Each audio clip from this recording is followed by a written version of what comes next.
Aye, so this project is to show you that you don't need to use a huge amount of resin to make some really cool projects. Keep watching and see what we do.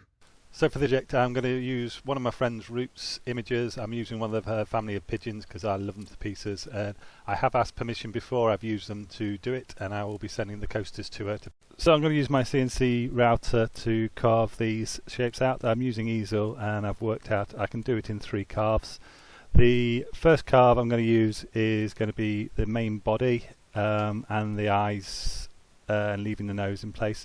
So for the front of the body I am using Pebeo Studio Acrylic 357 iridescent blue green, as it's one of my favourite colours. I added a little bit of white for a little bit of toning, and then I did the second carve, which will be the eyes, the nose, where I'm adding the yellow and white. The final carve was the black outline, and then I used the Chestnut Oil Spirits colours to finish it off with a melamine finished lacquer, so it can be used for drink coasters. So before I had my CNC machine, I just used a router and carved out some shapes.